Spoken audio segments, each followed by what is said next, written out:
are going. We're live. Okay. I am going to call to order the Committee on Public Safety for February 13th. Let the record reflect that all members are present. And now on to minutes. Do we have a motion for minutes? I wasn't here. I move to approve the minutes from January 24th, 2024. We have a proper motion. All those in favor? Aye. All right, next, we have public comment on agenda items. Now, if you are in the discussion or action, we'll wait until we get to that point to discuss. Is there anyone here from the public that'd like to speak right now? Okay, seeing none, we're gonna move on. There's gonna be a slight change in the discussion action. We're gonna do item E first, so the officer can get back out. Yeah. I'm in no hurry. If you want That's to all follow right. it, Well, we'll I'm in start no with rush. that discussion, the street parking enforcement updates from LPD. So I don't know if you have something prepared, or, I was just coming with my thoughts and ideas. Okay, That I perfect. see a lot of, like Grand Rapids, Sparta area. Can I get your name for the record and for Randall the... Hahn, H-O-N. Thank you. A lot of them have moved to the odd even. yep. And then, let me preface this, Okay. because I don't know if everybody knows what we're talking about. We're discussing on-street parking and some of the struggles that we've had here in Lansing with on-street parking. Now that we don't have the 2 to 5 a.m. ban anymore, and looking for creative ideas to try to help our partners. As most of you know, when you go through the neighborhoods, they become a dumping ground for cars that don't have plates, flat tires, don't run anymore. It's gone beyond the reasonable amount, and it's clogging up a lot of our streetways for LFD, LPD. Folks that live in the neighborhood can't park in front of their own house. So that is why we're having that discussion today. And then we invited, is it Sergeant? Sergeant Hahn. yes. Sergeant Hunt, to discuss some of the ideas that we have been discussing for some time.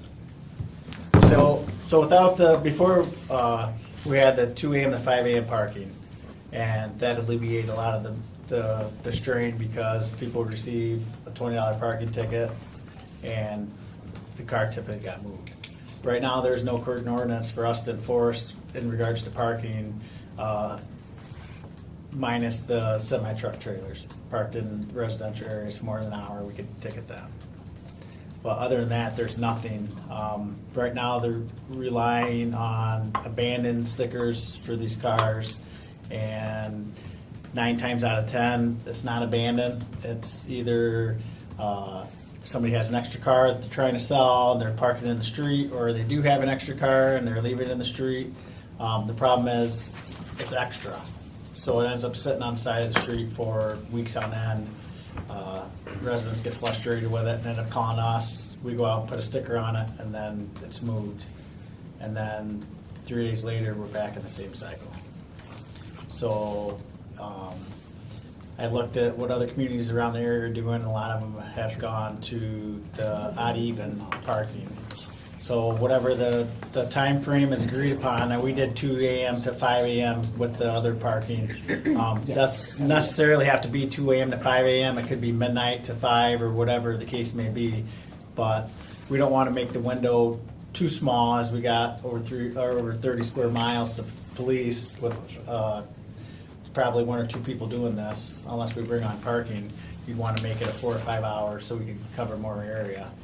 But example, some of them do it at midnight. So that what I discussed with odd even is on the odd number days, 13th, 17th, 27th, whatever the odd number days, you have to be on the west side or the north side of the street. And then the even numbers, you'd have to park on the even number addresses on both sides. So it forces residents to move. If it is extra, it's at least getting moved. And if it's not moved, then we could identify it. I know before with 2 to 5, it was pushed through the police department that officers were expected to go out and write 5 or 6 books of tickets a night. We're not pushing for that. Our goal is to have something to use on, just like abandons. We don't go out and Typically, we don't go out proactively looking for abandoned to throw stickers on cars. All of them are filled through the complaint through the city website. So it was just a tool that we would have in our box to take care of the complaints that come in from the citizens. Okay. Now, I think you had mentioned something about not being able to tow immediately, like say there's a car that's got, all fours are flat, or it's been sitting there and it's been sitting there, the plate's expired, where you would have the ability not to put that green sticker and then it gets shuffled around, but to tow it. And that would be another, I think that would be something, a separate ordinance from the 2 to 5 a.m., whatever that parking, I think that would be a separate one. Ordinance where, to go as far as if it's a vehicle parked on the roadway, that has to have current registration on it. Because a lot of the, I shouldn't say a lot, but oftentimes we go up to a vehicle, there's no plate on it, and they've gone the extra step to cover up the VIN number, so there's no way to identify it. Okay. So we could throw a sticker on there, and then after the 40 hours come back, yeah, we could then gain access to it. But if it's constantly getting moved, there's no way for us to identify what car and where it belongs to even deal with the situation. So that I'm in all agreement for that. I just don't know how far that would go to be an ordinance. So if you're parked on the roadway, it has to be, if it's properly registered, then it's good, and if it's not, it could be towed. Or if we would have to go to a ban process. Any questions? Sergeant, Yes. do you know approximately how many calls LPD officers respond to in the evening hours? In regards to Bannon? No, in a just Altogether? Yeah, I don't have that number off the top of my head. I know that was one of the concerns when we repealed the ordinance was the sheer volume of calls that LPD was handling at night. To layer back in parking was From the enough. 2 to 5. Yeah. I know prior when the call load started to rise, we pushed some of that responsibility on parking. And is parking in EDP now? It Is that you guys now? So, Oh, good, you're here. We have not been engaged on this matter. This is Okay. actually the first we're hearing of it, so I'll certainly follow up with the chief afterwards and Okay. offer an opportunity for LPD to talk with parking about potentials. We can report back as we learn more. I know from being a resident of the city, 2 a.m. to 5 a.m., there's two sides of both. There's a lot of folks who wanted to see it, and then there were folks who, when it began to get implemented, I know the city received quite a few complaints about the tickets. And so again, I would want to meet with LPD to further understand their concerns, because again, this is the first we're Yeah, hearing of it. and I think the history was we had a 2 to 5 ban, right, and then we went with the permitted parking on the streets. That got a lot of pushback, and then we just went with a straight up repeal. Right. And I think the main concern was from parking at the time was the lack of ability to enforce. Correct. Now, we could ticket, our issue we would immediately arise on is we don't have folks who work that shift. Right. And so we would have to go budget-wise, see if there's room in the budget to add more shifts, see if there's a appetite for folks to apply for a job at that shift. But again, I think the bigger question will be from a neighborhood standpoint of, is the majority want to see that or not? And again, we can engage and What's the process? I think it might be Andy Kilpatrick. Process to get a street designated as a no parking zone. Is that your department or public service? It's a TCO. Public service department. The TCO will be temporary traffic control order, but it'd be similar to the same process. I just wondered if there's trouble areas, if we could maybe amplify to residents the process for designating their street as a And I no know parking zone. one of the main pushbacks from the 2 to 5 was a lot of the houses in this area are multi-generational houses, and you have multiple vehicles.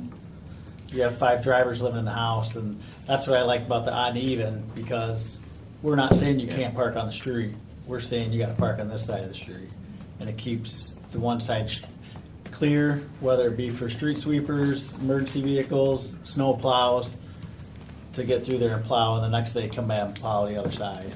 Yeah, where's a lot of other communities. So it's not taking away absolute all parking on the street. It's cars are getting moved around, so then we can identify the vehicles that, there's areas in the city where it's a major concern, where Yeah. you got one resident with 11 cars on the street. Yeah. Has that been effective in other communities? I mean, is this an ongoing? I haven't heard any, I haven't called them to talk to them to see what their major concerns are. I was just bringing this idea to see if anybody's interested to jump on board or if we need to keep looking at something else.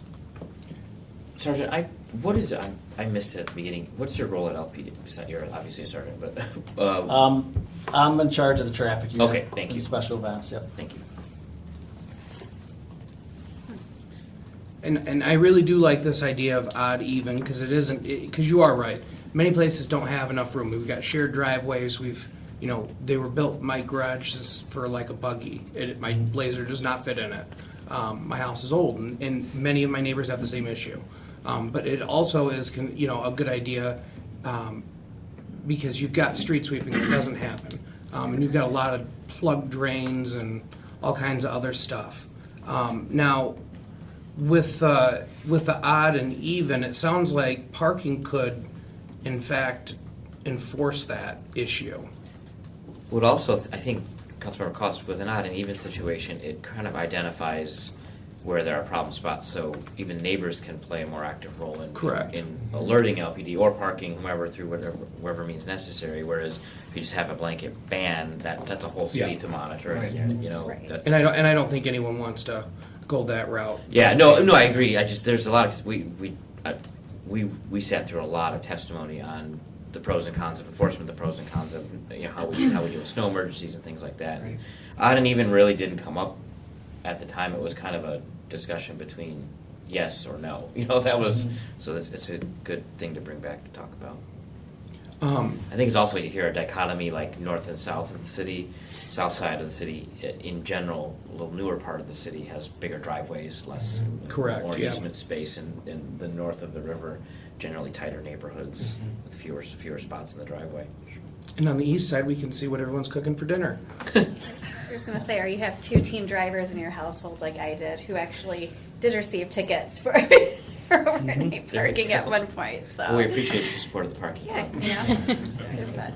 but- So then I guess the question would be law. Is this something that we could start a draft on? The idea of the odd and even parking from 12 to 5 a.m.? Yep. Okay, well, that was really easy then. I appreciate it. I think that that's a good plan to look into. I think that that might be the way to move forward with it. I do know that, as we have, this, we've talked plenty of times, people are abusing the system badly. You got automotive repair shops that are Right. taking up entire blocks. So I appreciate your time. Does anyone else have any questions? I just had a question, maybe for everyone at the table and Emily Linden, our internal auditor. As we're thinking about this, there is a budgetary implication, as Mr. Van Fossen identified. If you could maybe kind of help us figure out how we might cover the cost of enforcement in the short term. I think tickets would eventually cover it. But, Sure. Yeah, and the Thank you, Peter. yeah, chair ways and means, I got. Yeah. And I didn't know if it was way out, if that's anything we want to entertain of even parking on the street, if it, Yeah, I think it's I don't know what reasonable. road we'd go down with that, but a car with no license plate or no way to identify it, are we good with them just sitting on the street, or, it'd be like a parking ordinance. So like if you don't have current registration and you're parked on the street, then Yeah. what is it? Is it a parking ticket? Do we have anything on the book, or was that stripped out? There's still an abandoned vehicle ordinance that, I'm fishing without a net here, Lisa, you're looking at me like I'm saying No, I'm crazy not things. trying Okay. There is an abandoned vehicle ordinance that was still in place, and we left that untouched because there were still some, on blocks, flat tires, damaged vehicles, and you could still sticker them as abandoned. Right. And there's still the requirements under the motor vehicle code. Yeah, right. Public service also has a role to play in this because their engineering will have to back up any plan with their engineering studies, so.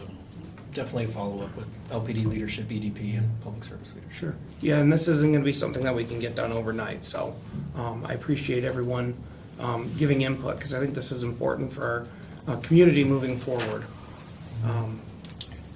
And then, did either of you have any more questions for Not on the Sergeant? No. All right, then we are gonna move on, and we're gonna thank the sergeant for his time.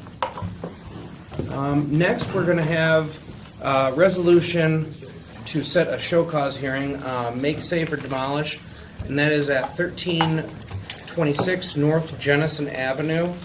It'll be item B in your packet. It looks like this house has been red tagged since 2022. Do we have anyone from EDP here to speak on this? Lynn's gonna talk. Okay, Lynn, do you want to go ahead and just speak on this property for us? Yeah, we heard this, the owner came to the initial meeting, it was ruled at that time, he said he didn't have any money to repair or demolish. So they ruled 30 days make safe, or, I'm sorry, 60 days make safe or demolish, because it's not fire damaged. Then the owner reached out to me and said that he had hired a demolition contractor. I spoke with Michigan Demolition. He never put down the down payment, never supplied him with the turn-off orders for BWL or Consumer Power, so I just went ahead and sent it down. Okay. And I haven't heard anything from him since. Gotcha. And there's no one here for this property? Okay. Does anyone have any questions? This is my first time on public safety. Is there anything I should be asking? I think she answered Yeah, I was everything. It going to it say sounds she- like, All right, yeah, yeah. it sounds like this The property's pictures just pretty not much moving tell a yet. good Yeah, story, they yeah. do, they do. If there's no other questions, then I would entertain a motion. So moved. Moved by Councilman Spatafor. All those in favor? Aye. And then this will be, We set it on the 26th for the 11th. okay, So 311 is the notification I need to send to the owner for city council? Yep, that's Is it when the show Monday? cause hearing. Yep. Okay. Yes. all right, next on the agenda, we have another show cause hearing. This one is for 1519 Linval Street. I will turn it over again to Lynn. Yep. This one has been in the demolition process for quite some time. Mr. McKissick runs Mikey Foundation. They've been working on this for like 8 years, I think. It's been very slow. They were trying to give kids some education on earning trades. However, Mr. McKissick's father has been the licensed builder on the job. He passed away in November. So now we have no licensed builder for Mikey Foundation or any of their projects. He was aware that this was coming up. He did not come to our demo board meeting in December, and he is not here today. Okay. And there's no one here to speak on this property? Okay. And this is fire damage, correct? That is correct, yes. So it looks like the original red tag date is 2015. Yeah, it was, Dave Sheets owned it at the Okay. date of the fire, and he probably owned it for like a year or two, and then he donated it to the Mikey Foundation, so, That was a big discount. yeah. I would offer, again, this is certainly your meeting for the three of you to decide what to do. But Yeah. noting the sensitivity behind the work he does in the community, you have the ability to table, and we can make this will be a third attempt to try to get him to come and appear. Because I think there's a path forward on this one, knowing he's had success. This one unfortunately is taking much longer, and we can't make special accommodations at the demo board, but certainly you have every right to table, and we can do our best to ask that he comes to the next one. So do you guys have any questions? What would you feel comfortable doing? Because if we move forward with this, we'll still have time to. Why don't we set, Yeah, you're I just think I'd setting feel the comfortable hearing. set the public Right. hearing, and then Yeah. we can always, this comes back to us in March, right? Yeah, the Yeah. 11th. That's, I think it'll come back the next day after the hearing, the 12th. That's good Okay. context Okay. to consider. Sorry, I was talking about the council meeting for the hearing. Yes, So do we- sorry. yeah. So do we have a motion to set the hearing? So moved. Okay. Councilmember Penna-Onaglu? You'll get there. Moved? Don't think too hard. If I think too hard, I mess it up. Yeah, I don't think, all those in favor? Aye. Aye. Passes. All right, so next we are to 3301 Turner Street. Now, this was before us last year. It was sold by the owners. It had been red tagged since 2017. It was sold to a new person, I believe, this last summer, who started working on it. And then 2 weeks ago at Public Safety, we had a discussion about this property, and it was our understanding that nothing had continued to happen on this property.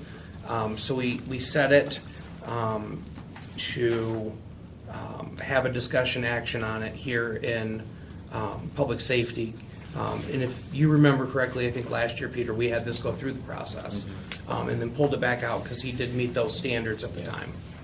So I'm not sure who's going to speak on it from EDP. I can touch on Okay. it quickly. So a building permit was issued on June 6th, 23. There was been a few inspections since. Inspector note from 9/21 stated that some revised drawings were needed. BSO still has not received those. However, the electrical permit received a rough inspection on January 10th, which was passed. The final inspection will be needed. Mechanical permit for the furnace is scheduled to be inspected on 2/14, so tomorrow.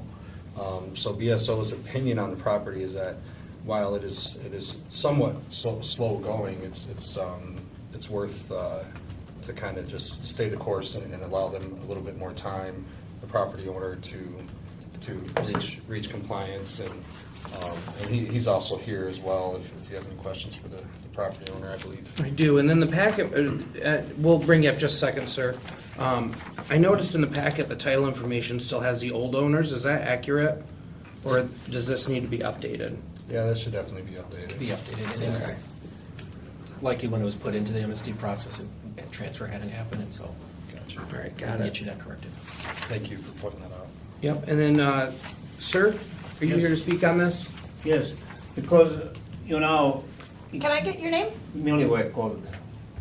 It's going slowly because I have to do all trades because before the building inspection. I have to do plumbing, electrical, heating, and like heating guy, he have on right to promise me to finish December 7. But he divorced and later his dad break the hip and like 15 days ago, inspector came, but he didn't come. Last week, he come, but inspector didn't come. And tomorrow probably will pass that inspection. It will go on, Okay. yeah. Because, and I start doing the on siding, you know, I'm doing fascia and soffit. I'm 70% handicapped, and for me it's so hard to climb the ladder, go down, and it's slow, but it's making progress.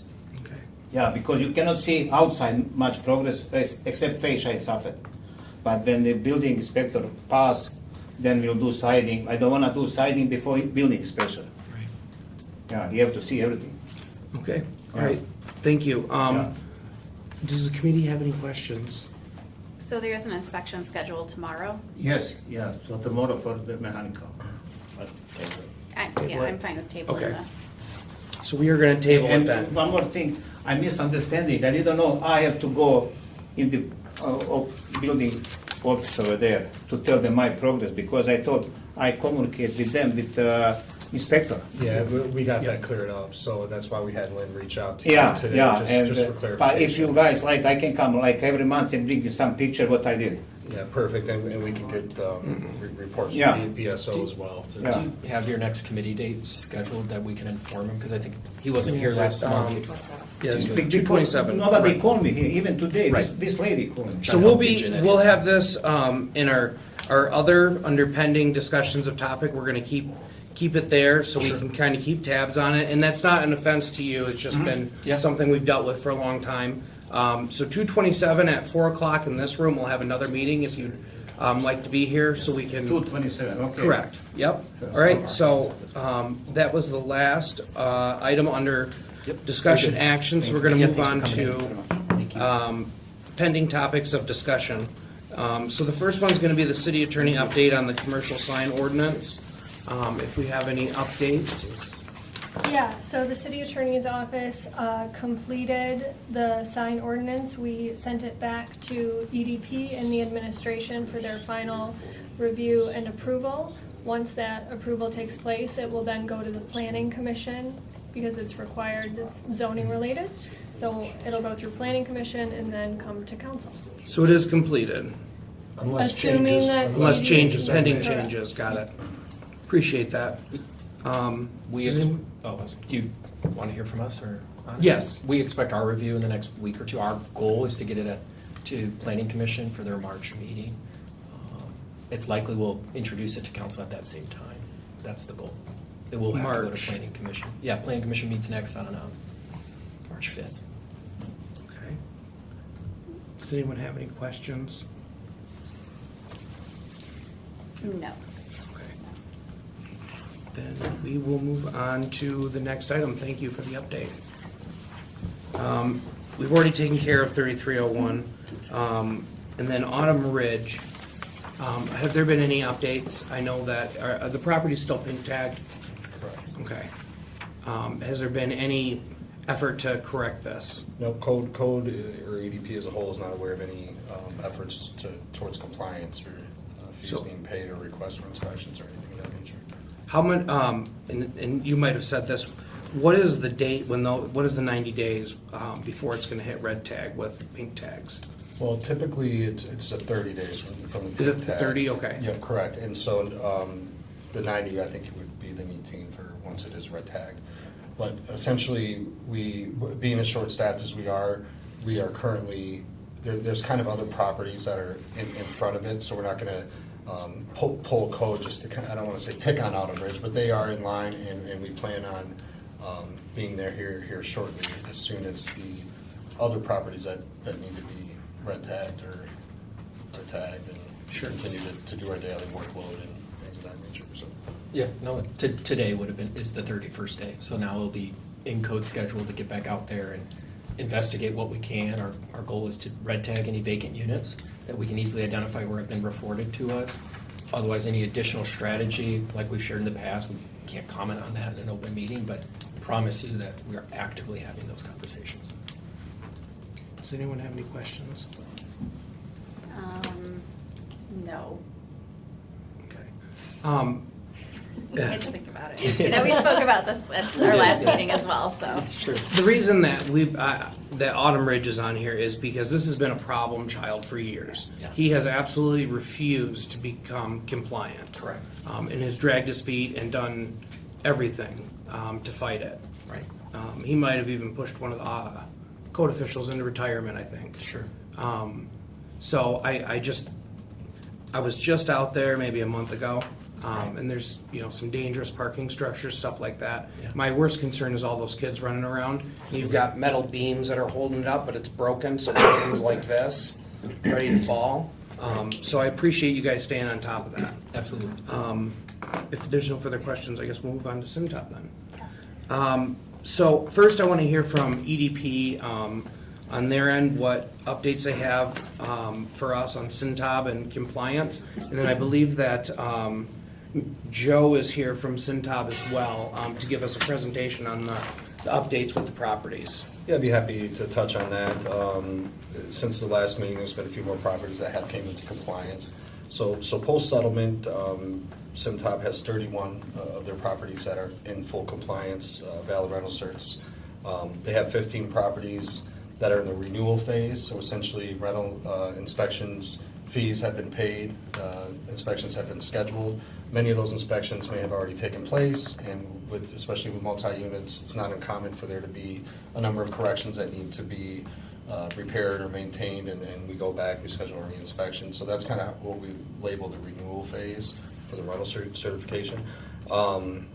Currently, they have 3 properties that are out of compliance, and those are the lingering, the 2022 West Homes, 2222, 1415 Kalamazoo, and 1421 Kalamazoo. Both the properties on Kalamazoo have rental inspections, re-inspections scheduled. 1415 is scheduled for February 23rd. at 10 a.m., and then 1421 is scheduled for March 22nd. We do not have a final yet for homes, but again, it's steady progress. They're you could almost say rounding third. Obviously, with the 15 that are in the renewal phase, we'll see how long that takes to actually gain full compliance. And I think that's about all I've got to say about it. Okay, Nick, and then Joe, do you want to come up to the table? Yeah, absolutely. I appreciate the opportunity to provide some updates. I did put together a few slides. It won't take too long, just a couple minutes on each slide, but just to get some more detail behind what Deputy Director Montry updated everyone on. So just real briefly for the presentation, I'll give you some background on myself and the company. Just their history in Lansing. I won't talk about the litigation. I'm not an attorney. In my work with the company, I've been kept apprised of what the settlement agreement was and the timelines and all of those things, but those things have largely been handled by legal counsel in the city attorney's office. And our focus has been trying to help the company reorganize some of their process and make some changes to make the work that they do in terms of maintaining property compliance, rental certificates, things of that nature, a little bit easier for everybody involved. We'll go through some of the specific progress, even though I won't talk about the litigation. I will talk about the two properties that were primarily the driver of that litigation, 222 West Holmes, and then the property on Kalamazoo, which the company refers to as Pacific Flats. And then I just want to touch briefly at the end on some challenges that we've observed, particularly on site with some of these inspections, working with the city of Lansing. I don't think any of these are going to be groundbreaking items that department leadership's not aware of, and the city's not aware of, and it's by no means meant to be a criticism or a complaint or any attempt to push off any responsibility or accountability on behalf of the company. But they were items that were touched briefly in last month's meeting. And so I just wanted to share some experience on some of those items in particular. So briefly about me, I've been in government affairs work for about 20 years now. I've done work on all levels, state, local, municipal level, state level here in Michigan, and then some federal work in DC as well, specializing primarily in heavily regulated industries like healthcare, insurance, pharmaceuticals, and legal marijuana businesses. This is my first housing issue, and I will say I've learned a lot in less than a year that I've been working with Cintab on these issues, and I naively thought that these issues would be less complex than some of the more heavily regulated industries that I have experience with, and I'm finding them equally as complex. So I was a Lansing resident for 13 years until 2020 when I moved out to Dimondale. My parents are from Lansing. I've always considered Lansing my hometown. My dad was in the military, so I moved around all the time. My parents still live in Lansing. I have a lot of family in Lansing. And really, at the end of the day, I just want to see the city be successful. So a little bit about Cintab Management. I started working with them about May of last year, maybe April. Actually, the first conversation I had with them was the day of the city council's special session on the red tag issue in the city. It was really, honestly, my first, time paying attention to these issues in the city. But when I met with Brad Cintab, the CEO of the company, I met a young man that had a very sincere and compelling story about trying to solve this problem in the city of Lansing. He started the company as a student at Michigan State University. He purchased a property in mid-2020, right at the kickoff of the pandemic. Eagle Manor, right over here on Shiawassee. It was a single building, 11-unit apartment complex. And he did everything, from lawn maintenance, maintenance requests. I mean, he got to know these people that were residents of Eagle Manor. And through that experience, he started to learn the city more, started to see other opportunities to buy some of these properties. And quite frankly, he was appalled by the situations that he found some of these properties in. And in fact, he was looking at another property as a potential acquisition and ran into a former resident at Eagle Manor who had left because they were expanding their family and needed a unit with more bedrooms. And they basically started crying to him, saying, you know, we wish we had never had to move because our new property management company is not responsive, they don't treat us well, things are constantly in a state of disrepair. And it really just gave Brad additional motivation to dive into this. Since then, you know, they've expanded quite dramatically, probably too fast. I think they've recognized that. They've put a hold on acquiring any more properties until they get all of these properties into compliance, which I think was a good move on their part. And they've hired some professional management to help bolster their inexperience in some of these issues as well. They are headquartered here in Lansing on 1414 South Pennsylvania, right across from Carter Park Zoo. So they are local here. Brad just relocated to the area from Southeast Michigan, where he's originally from, to be closer to the operation and stay, you know, more hands-on on some of these issues to make sure that we don't fall into similar situation in the future. But across there, they do work both in City of Lansing and the City of Kalamazoo. They have a little over 1,100 units under their total property management. About 2/3 of those are in the City of Lansing. They are operated in the City of Lansing under Flats Living is their consumer-facing brand for residents to lease through. They have 15 properties. How we measure properties is slightly different than the numbers that the city can give, because as you'll see when I talk about some of these specifics here, one property can be multiple buildings. So depending on how they're split up with their tax ID, previous ownership, you know, maybe they were 5 buildings on one contiguous land area that were all 5 separate owners that have then been consolidated to one property under new management type scenario. Most of their properties are located in South Lansing, wards 2 and 3. There is a map on slide 5 that shows you sort of the geographic distribution of their properties. They have 46 employees in the city. They're all here locally. They have 6 on-site leasing offices. That was some feedback that the company got from previous conversations with city council that they had heard from residents.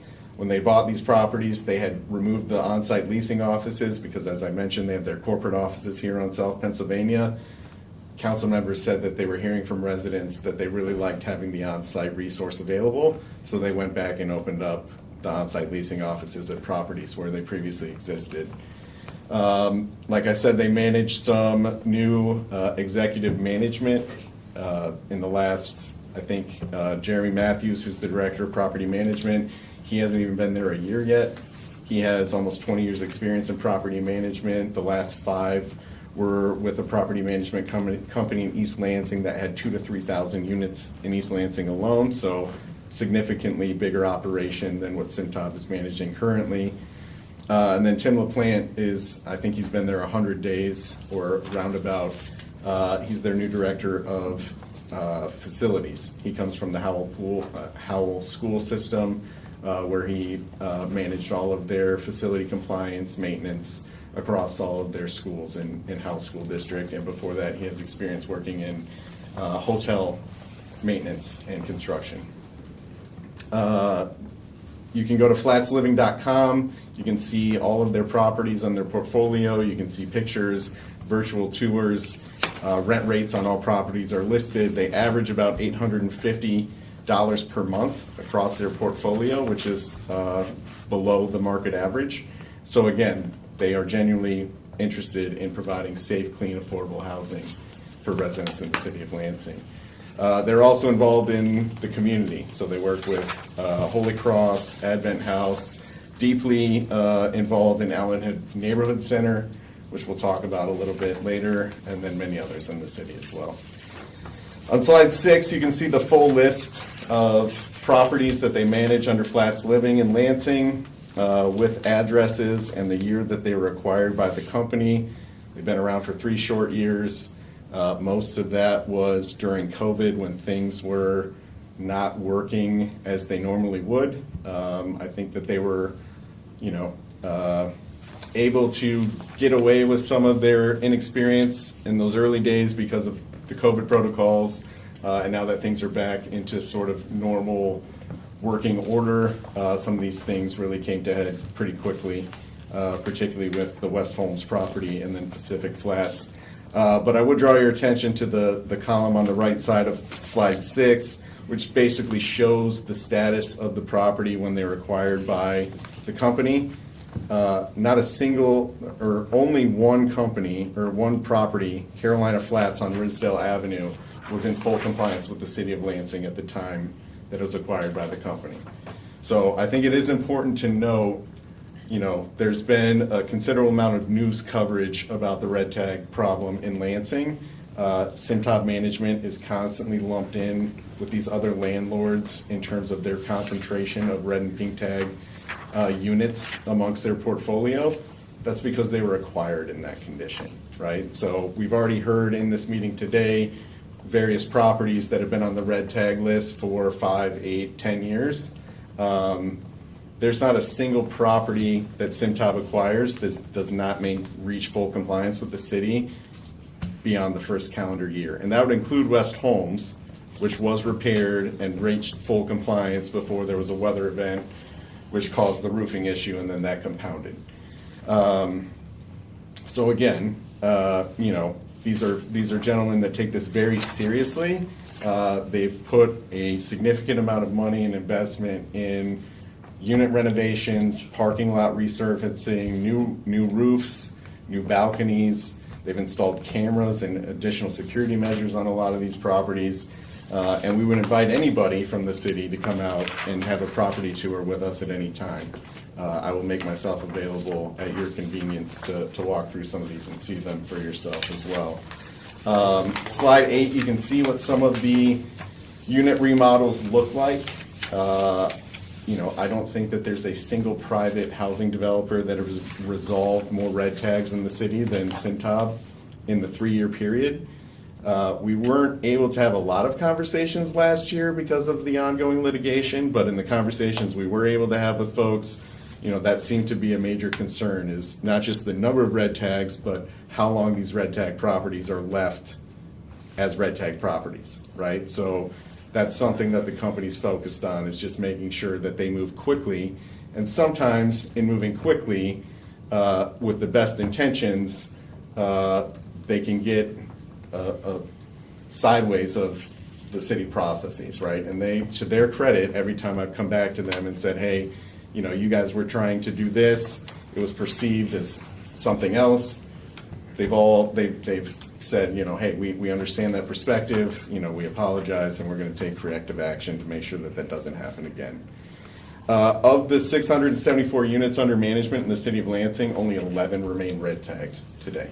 So hundreds of red tags have been resolved across the portfolio. And most of those red tags are concentrated in 3 properties, as was provided by the update by EDP as well. 11 red tags. All of 2222 West Holmes is still red tagged, right? 32 units? Yeah, that's aside from that property, yes. So across the rest of the portfolio, there's only 11 red tags. That property is close to completion, so that's It's still actually red tagged, so. correct. It is red Okay, tagged. thank you. On slide 9, you can see 222 West Holmes in particular. It's a single building property. I think there's close to 20 units in the building. All the repairs, as my understanding, is they're complete. We're waiting for final inspection. I have a note here from the company that the final inspection is actually tomorrow.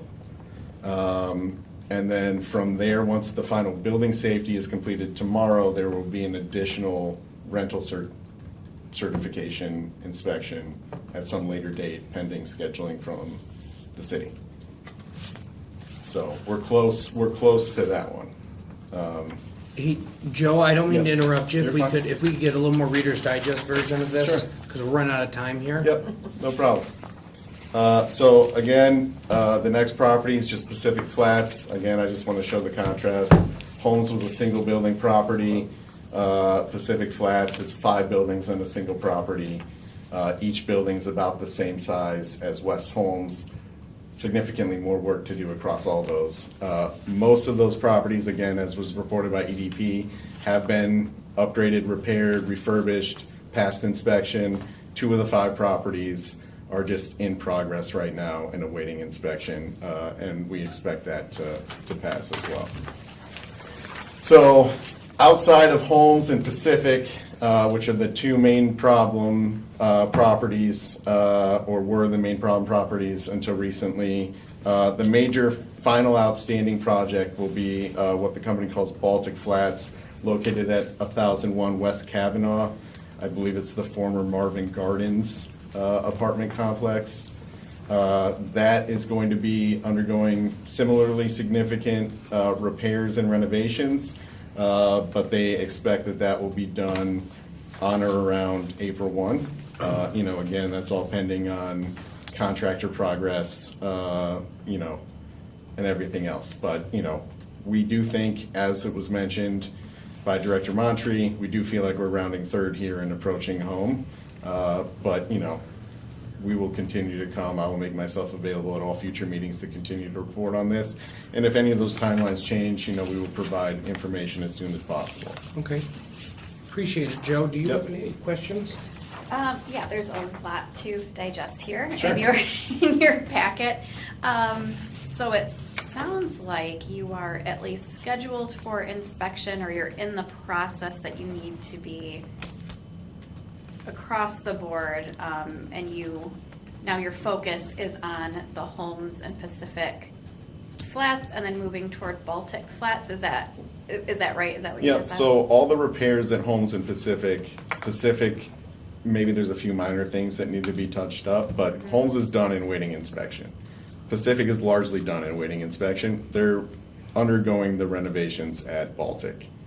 So that's going to be the last property that really needs to be, have significant investment and time in terms of bringing it up to code. And so tomorrow, when you have your inspection, Mm-hmm. then there's another timeline for your rental certification. Correct. And is that considered a renewal or is this a new certification process that they're entering in? Well, it's essentially if a rental stays a rental, Mhm. once upon the expiration of the previous rental certification, we would go in, we would do a full rental inspection, ensure that the property's up to code, and we would issue a new rental inspection, rental certificate. And so it's my understanding that the rental inspection will not be scheduled until that fee is paid. So you're prepared to do that tomorrow directly after the inspection that's scheduled tomorrow, pay the fee so that you can get on the books for that? Fees are already paid. They are already paid? Correct. Okay, thank Yep. you. They just won't schedule the rental until building safety passes it, because, again, the hope is it passes tomorrow, but there could be, inspectors could find corrections. I see. So they'll have to comply.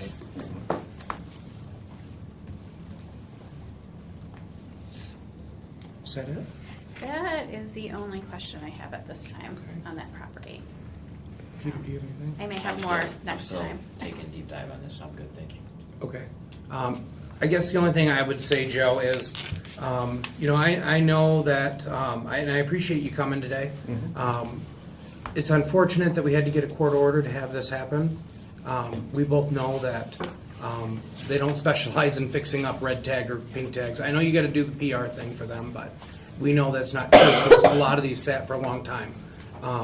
But moving forward, I'm done talking about that. I wanna see what we can do to finish these, because 5 of these sit in the first ward. And it would be good to see those properties at 6, actually, at Kalamazoo in Pennsylvania. And perhaps, this is just my opinion, that headquarter door, like, they just use darker paint. You can still read what was written on there, possibly paint the whole door so it doesn't look so bad. At the headquarter office? Yeah.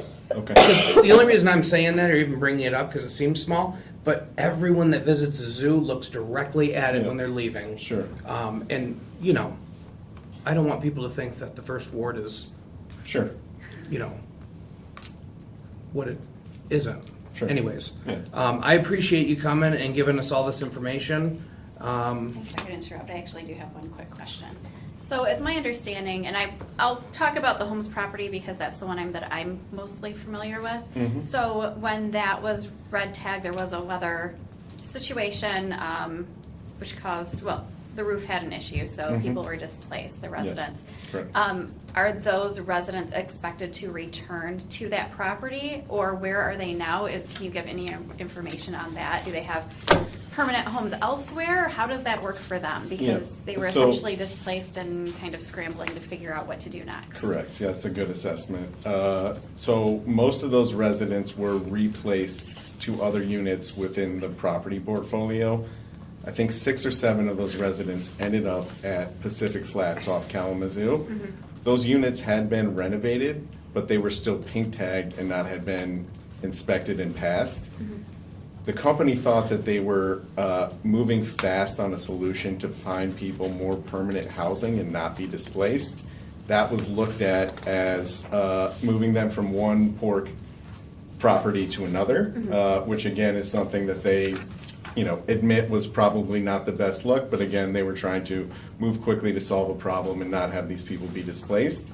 I think that the units that are going to be, pending inspection with the city, I think that those are already leased back to the individuals that had them if they wanted to go back, or leased to new So they may have residents. been given a choice to Correct. return, and, they could continue with that process, and if not, then they'll be leased to new residents. Correct. Okay. My understanding is the majority of those people were moved to other units at other properties within the company, and they were fine with that move. But I can follow up with more information as well. Thanks. Joe, I got one more question, actually. absolutely. So on these properties, the majority of them are voucher-based renters, correct? Correct. So I saw that you're working with Advent House and Holy Cross Services.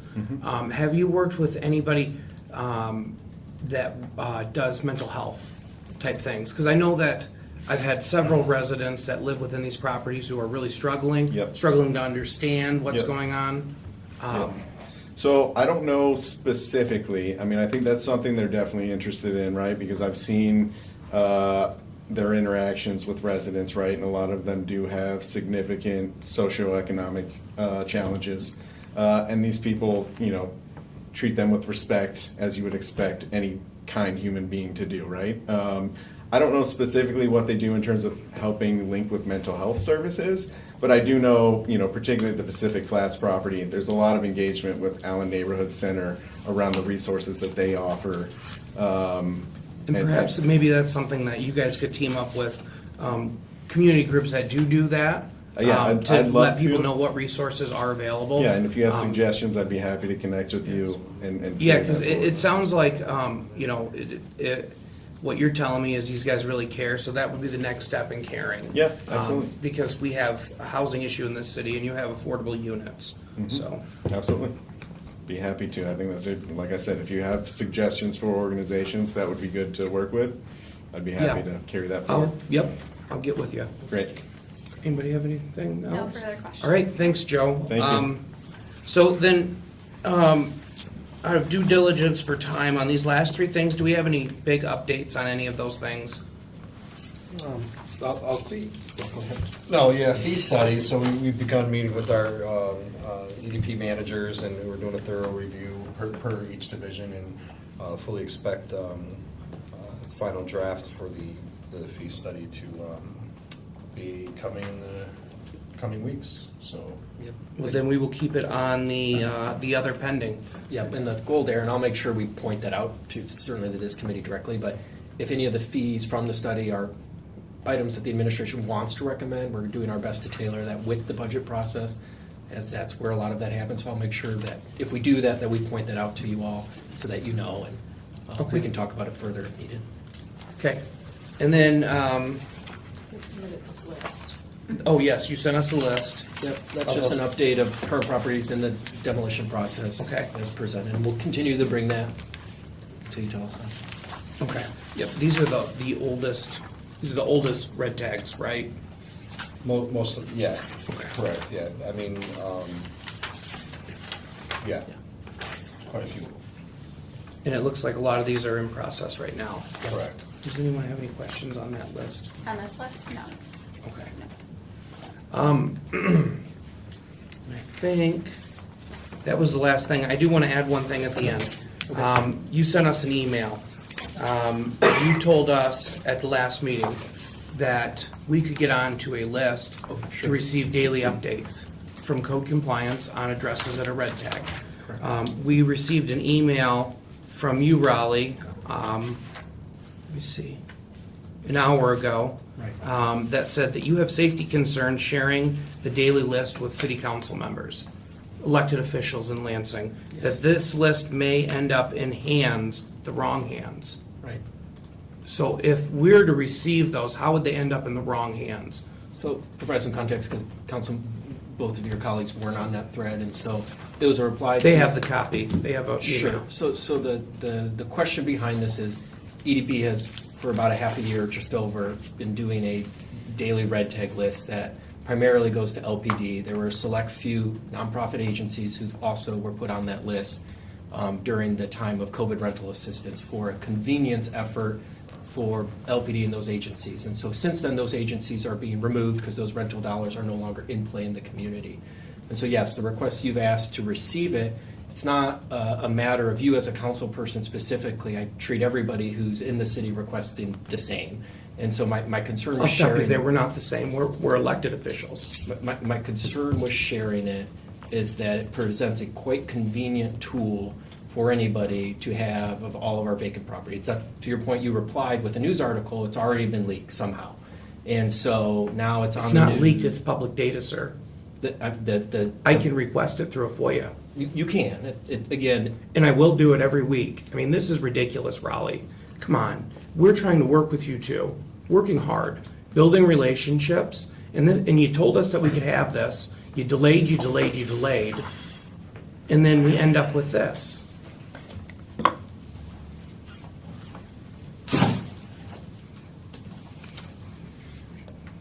How is that transparent?